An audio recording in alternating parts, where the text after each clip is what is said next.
मम रामायणपुस्तकम् आवश्यकम्, कृपया ददाति वा? एतत् मम स्वकीयं पुस्तकम्, अद्य एकवारमेव ददामि, एकवारं ददामि, पुनः न ददामि, स्वीकरोतु। धन्यवादः, स्वागतम्। एकवारम्।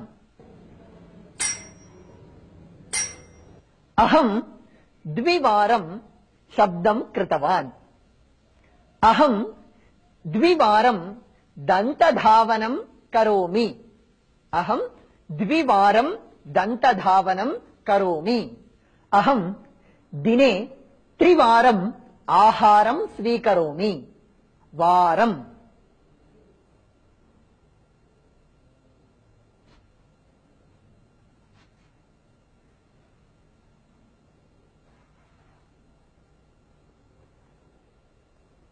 अहं वदामि, भवन्तः वदन्तु।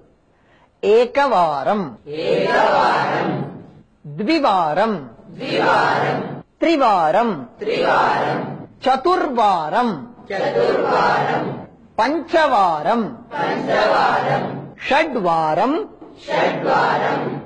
सप्तवारम्, अष्टवारम्, नववारम्, दशवारम्।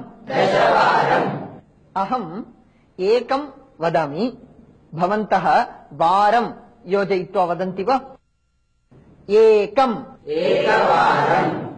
द्वे, द्विवारम्, त्रीणि, त्रिवारम्, चत्वारि, किम्? पञ्च, षड्, सप्त, अष्ट, नव, दश, वारम्। इदानीम् एकं नूतनम् अभ्यासं कुर्मः। अहं कः किं कृतवान् इति वाक्यं वदामि। वाक्यस्य अनन्तरं संख्यामपि वदामि।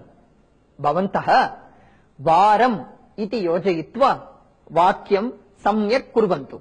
कुर्वन्ति वा? उदाहरणार्थं, बालकः शालां गच्छति। एकम्। बालकः एकवारं शालां गच्छति। वदतु। बालकः एकवारं शालां गच्छति। सः भोजनं करोति। एकम्। सः एकवारं भोजनं करोति। अहं चायं पिबामि। द्वे। अहं द्विवारं चायं पिबामि। माता पाकं करोति। त्रीणि। माता त्रिवारं पाकं करोति। गणेशः काशीं गतवान्। द्वे। गणेशः द्विवारं काशीं गतवान्। अध्यापकः पाठितवान्। दश। अध्यापकः दशवारं पाठितवान्। श्रीकृष्णः शिशुपालस्य अपराधं सोढवान्। शतम्। श्रीकृष्णः शतवारं शिशुपालस्य अपराधं सोढवान्।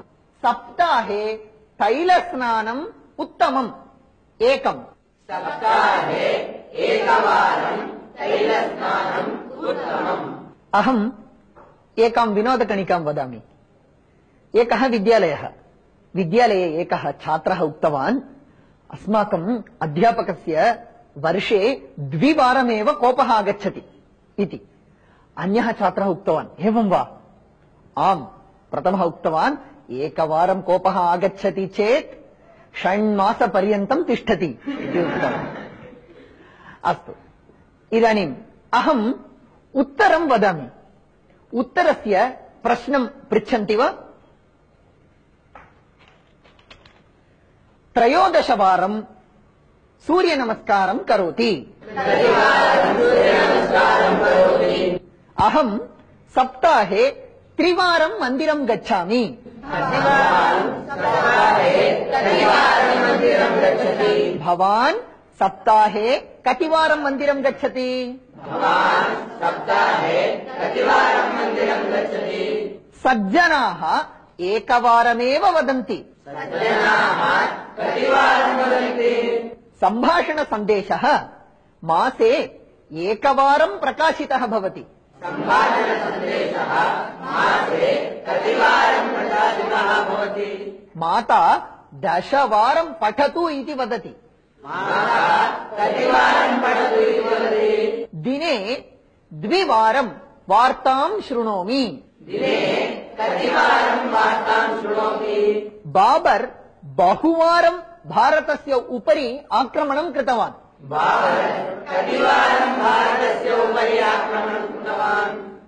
अहं 2 वारं स्नानं करोमि। भवान् कतिवारं स्नानं